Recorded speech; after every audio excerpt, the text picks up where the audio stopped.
démarre l'émission avec les dernières actus à ne surtout pas rater. On suit David dans les rues tokyoïtes pour ne rien rater. Des infos japonaises, le meilleur des festivals de rue, des concerts ou encore des conventions, c'est dans les news Nippon. Et puis ensuite, on revient en France avec les dernières infos collectées par l'ensemble de la rédac. C'est parti.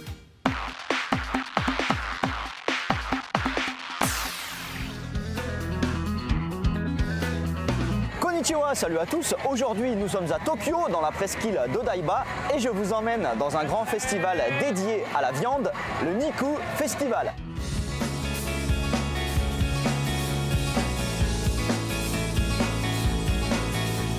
Allez, on commence avec un plat que les Japonais mangent très souvent. Ça s'appelle du tonkatsu et il s'agit de viande de porc qui est panée. Sauf que là, c'est une version de la préfecture de Kagoshima, tout au sud du Japon. Et c'est une version un peu de luxe, on va dire, car je ne sais pas si vous voyez bien, mais il y a beaucoup de sel. Et en plus, c'est du sel avec des petits morceaux de truffe, donc ça change complètement le goût, c'est délicieux. Et à côté, on a une autre variation du tonkatsu. Et cette fois, ça n'est pas de la viande de porc, mais de la viande de bœuf à peine cuite.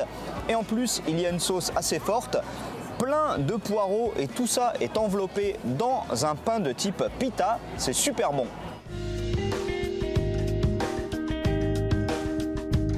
Maintenant, un truc un peu particulier. Alors, c'est un magasin de Tokyo qui fait ça, mais l'inspiration est très clairement de Taïwan. Ça s'appelle du cholompo. Ce sont des beignets qui sont faits sur une plaque à frire. Vous voyez, c'est marrant, ils sont encore tous reliés entre eux.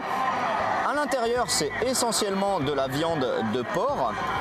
Et en plus, c'est très épicé.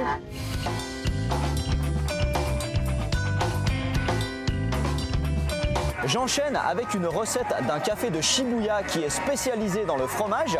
Du coup, ils nous ont fait un burger assez spécial. Alors, en haut et en bas, il y a deux grosses tranches de viande hachée, de la viande de porc. À l'intérieur, comme dans tous les burgers, il y a de la tomate, des oignons, du cheddar.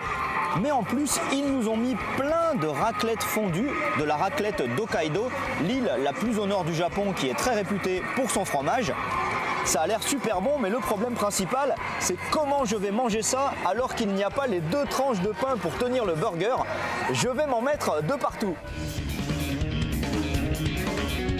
Je finis avec un plat de Kichijoji, c'est à l'ouest de Tokyo, et il s'agit de fines tranches de viande de bœuf, de la viande à peine cuite.